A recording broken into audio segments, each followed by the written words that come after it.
Hi everybody, this is Craig Tanner for The Mindful Eye and the Daily Critique. Today's image was submitted by Peter, who's an intermediate photographer from Sweden.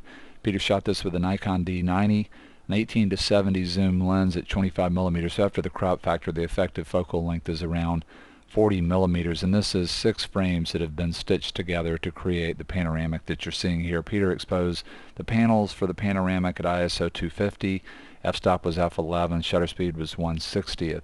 And under the backstory, Peter says, and I'm assuming this is sort of tongue-in-cheek, it's become more or less a tradition to go down to the bridge between Sweden and Denmark after getting a new camera. Last week I got myself a Nikon D90 and I went out to get a high-quality panorama of this scene.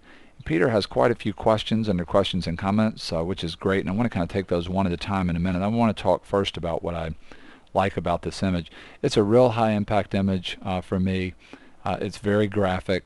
I love the panoramic format here for this subject. I love the way Peter's working with contrast and the quality of line on the bridge to tell this story of following the bridge out and then getting to what to me is one of the main subjects in the image, the suspension part of the bridge where the superstructure changes.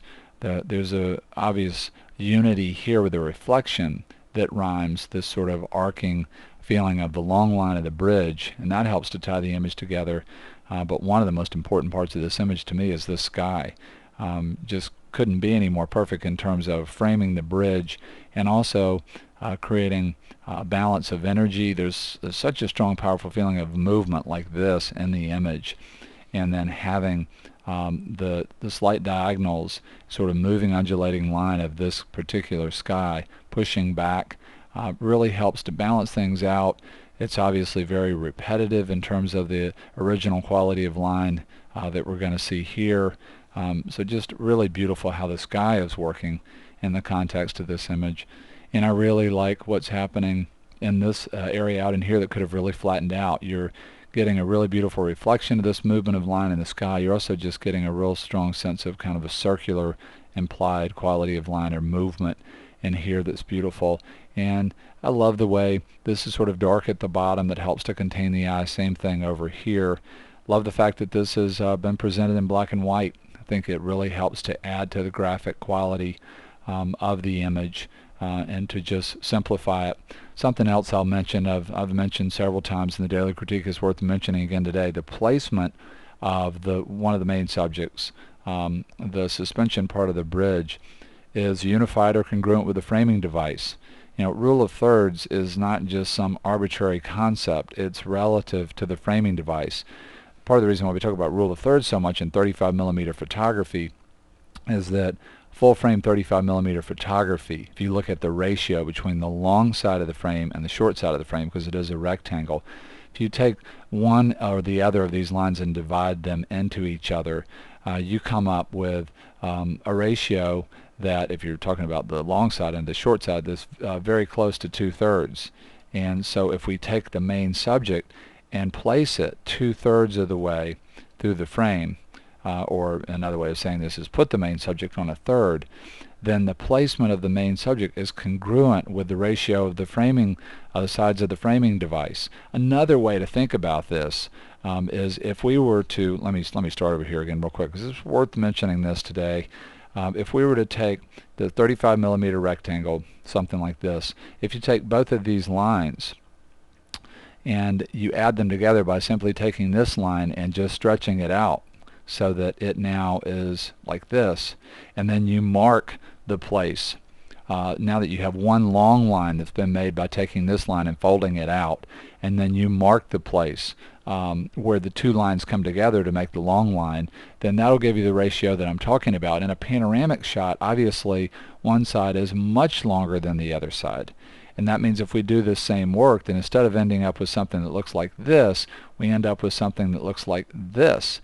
And Peter's placement of this subject is congruent with the framing device. If he placed it on a third, it'd be somewhere like this, but in the panoramic, pushing it further out to the edge is more congruent with this ratio of the sides of the framing device.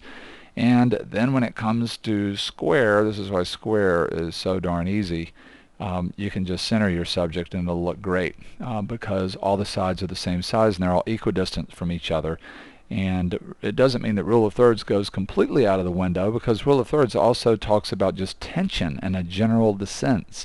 So the difference between formal symmetry and something that is not formally symmetrical, where both sides are exactly the same, in formal symmetry, and then we cut something in a way where we don't have formal symmetry. But this idea of rule of thirds is not just some arbitrary concept. It relates first to the framing device. Just wanted to mention that again today. Let's look at Peter's questions. And I'm going to start with the last, because the first question sort of makes a lot of the other questions moot when you look at what I ended up doing to this. Peter says the sky was very bright just above the bridge. That's the way it actually was, but does it look like bad editing? Maybe I should come in and make it a little darker in here. Peter's talking about this kind of perfect framing with the sky. And, you know, you might.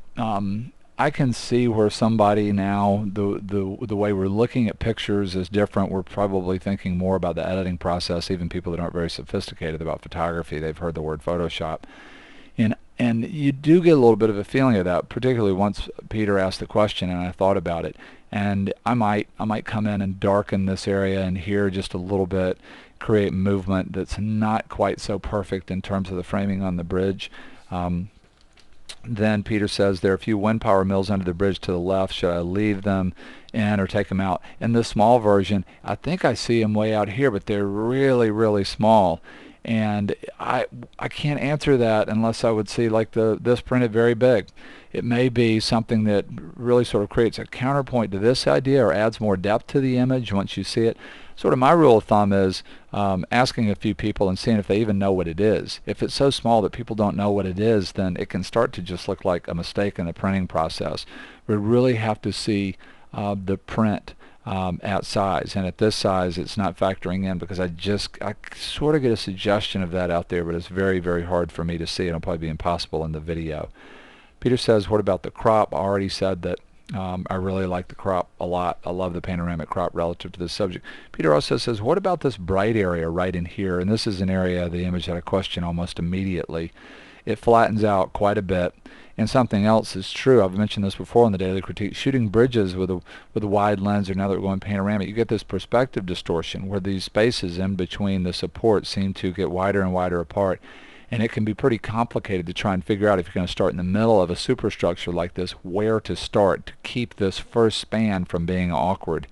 And one thing that you could do here to help to break this up, if you wanted to make this thing more symmetrical and more unified and not have as much tension, as you could grab information from right here and then scale it in and put it here. And that's what I've done on this layer. Just be interesting to see how people feel about that. I think at the end of the day, after spending some time with the image, I like that feeling better than having that flattened out space on the left hand side that really starts to maybe trap me over there or hold my eye. But I will have to say that once I do this, I do start to feel the risk of it's too unified. Ultimately, Peter says, would it make sense to soften the water to make it look like I used a much slower shutter speed? And that question prompted me to play around with a motion blur on the water, and when I did, I thought, oh man, I want to go in a completely different direction with this image. And so this was my take on the image. I ended up doing a huge motion blur on the whole image to create something that's much more ethereal. And part of the reason why I like this as a variation is, to me, now the destination, this part, comes forward a lot more. I start to think much more about moving on here and much less about the sky. I start to think a lot more about time, and the image actually starts to have a lot bigger psychological impact on me. So just be interesting to hear from Peter and to also hear what other people think. Clearly this is very, very modified.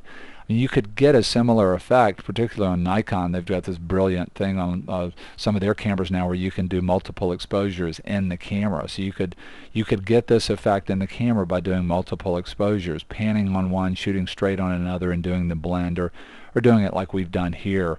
And once you get to here, then you could tone it, because this is surreal now and abstract, and maybe toning adds some other kind of emotional quality to the image. I kind of like both of those tone variations, but I do end up liking this quite a bit. And part of the reason why I could get to there and like that quite a bit is we started out with something that's just absolutely stunning. Peter gave himself an assignment to me, went out and totally nailed it. Has this really beautiful image that's going to make a great exhibition print. I want to say a huge thank you to Peter for sharing this image with us on the Mindful Eyes Daily Critique.